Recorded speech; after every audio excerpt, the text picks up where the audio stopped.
प्रधानमंत्री नरेंद्र मोदी ने महाराष्ट्र में मिले जनादेश को विकासवाद, सुशासन और सच्चे सामाजिक न्याय की जीत बताई है। कांग्रेस समेत विपक्षी गठबंधन पर जोरदार हमला करते हुए प्रधानमंत्री ने कहा कि महाराष्ट्र में झूठ, छल, फरेब बुरी तरह से हारा है। विभाजनकारी ताकतों और नकारात्मक राजनीति की पराजय हुई है। इस बार परिवारवाद की भी हार हुई है। महाराष्ट्र ने विकसित भारत के संकल्प को और भी ज्यादा मजबूत किया है। प्रधानमंत्री नरेंद्र मोदी ने कहा कि हरियाणा के बाद महाराष्ट्र के चुनाव में मिली ऐतिहासिक जीत का सबसे बड़ा संदेश एकजुटता है। पीएम मोदी ने अपने संबोधन में कहा है कि एक है तो सेफ है।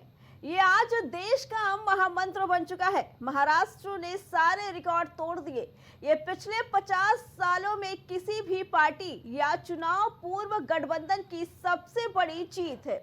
पीएम मोदी ने कहा कि कांग्रेस एक परजीवी पार्टी बन गई है। उसके लिए अपने दम पर सरकार बनाना काफी मुश्किल होता जा रहा है।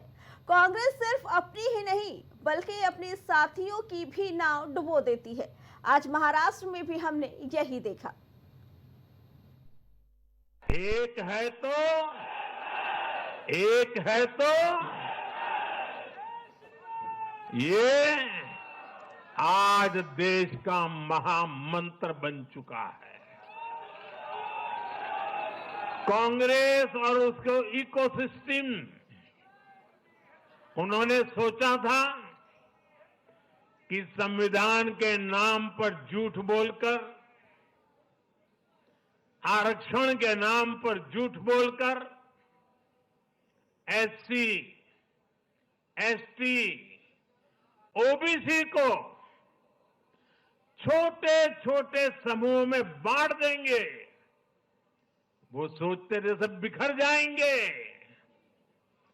कांग्रेस और उसके साथियों की साजिश को महाराष्ट्र ने सिरे से खारिज कर दिया है।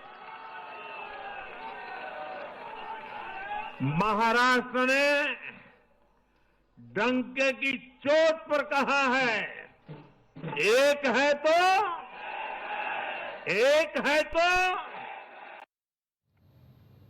संभल की जामा मस्जिद में सर्वे को लेकर गुस्साए लोगों ने पुलिस पर पथराव किया। भीड़ को भगाने के लिए पुलिस की तरफ से आंसू गैस के गोले दागे गए। कोर्ट के आदेश के बाद जब आज दूसरी बार सर्वे करने के लिए टीम फिर से पहुंची तो भीड़ भड़क गई और भीड़ ने पुलिस पर हमला कर दिया।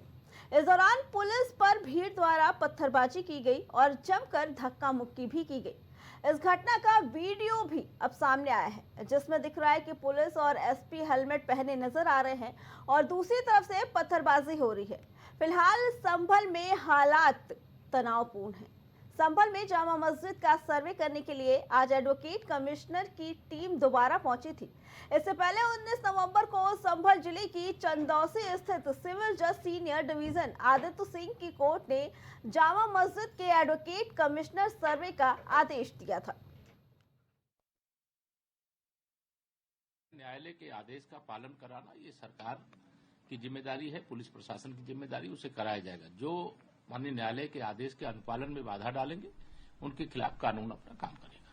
कोर्ट के आदेश पर संभल में जामा मस्जिद के सर्वे के लिए कोर्ट कमिश्नर की टीम पहुंची थी और कोर्ट कमिश्नर की टीम पर इस प्रकार से पथराव करना यह निश्चित तौर पर यह दर्शाता है कि आपका संविधान में विश्वास नहीं है, देश की न्यायपालिका में विश्वास नहीं है, कानून व्यवस्था में विश्वास नहीं है। यह मुगलिया सल्तनत का दौर नहीं है जहां आप जोर दबाव के आधार पर किसी प्रकार की कार्रवाई कर सकते हैं। लोकतांत्रिक तरीके से आपको न्यायपालिका में विश्वास करके अपील करके अगर किसी प्रकार की आपत्ति है तो ऊपरी अदालत में जाना चाहिए। मैं सबसे अपील करना चाहूंगा कि लोग रूल ऑफ लॉ और कानून के शासन में विश्वास रखें। न्यायालय की प्रक्रिया है, ये एक लंबी प्रक्रिया है, तुरंत कोई फैसला नहीं होने वाला है। अभी कोर्ट में एडवोकेट कमिश्नर महोदय अपनी रिपोर्ट दाखिल करेंगे, उसके बाद सीपीसी के अनुसार उस रिपोर्ट को कंट्राडिक्ट करने का हर आदमी को एक अपॉर्चुनिटी, एक चांस मिलेगा और उसके बाद ये केस आगे बढ़ेगा। तो इस समय कोई कंक्लूजन ड्रॉ करना सही नहीं है। जो कोर्ट के ऑर्डर की कंप्लायंस में एडवोकेट कमीशन का सर्वे होना था, वो सर्वे आज पूर्ण हो चुका है और सर्वे की जितनी कार्रवाई है वो वीडियोग्राफ, फोटोग्राफ की जा चुकी है। और मैं ये भी बताना चाहता हूं कि इसमें मस्जिद कमेटी के जो वकील हैं और उनके जो कमेटी के मेंबर्स हैं वो भी इस सर्वे में मौजूद थे। संभल की जामा मस्जिद का मामला सर्वे को लेकर के कोर्ट में लंबित है और अभी वहां पर पथराव और तोड़फोड़ हुई है और भारी तादाद में लोग इकट्ठा हुए हैं, विरोध किया है।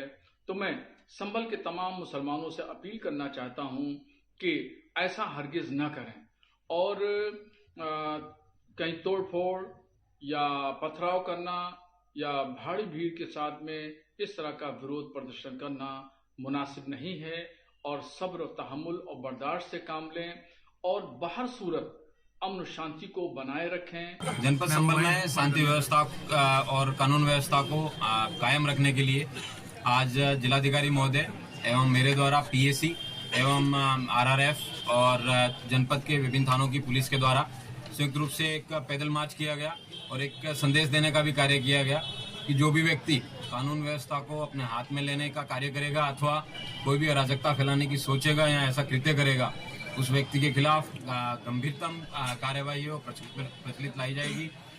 कल जुमे की नमाज है, इसके मद्देनजर भी सबको अवगत कराना चाहता हूं कि जनपद संभल में धारा 144 ऑलरेडी लागू है और उसका जो भी बीएनएसएस का सेक्शन है उसके प्रेवलेंट सेक्शन के मद्देनजर किसी भी जगह पे ज्यादा लोगों को इकट्ठे होने की परमिशन नहीं है। मैं अनुरोध करता हूं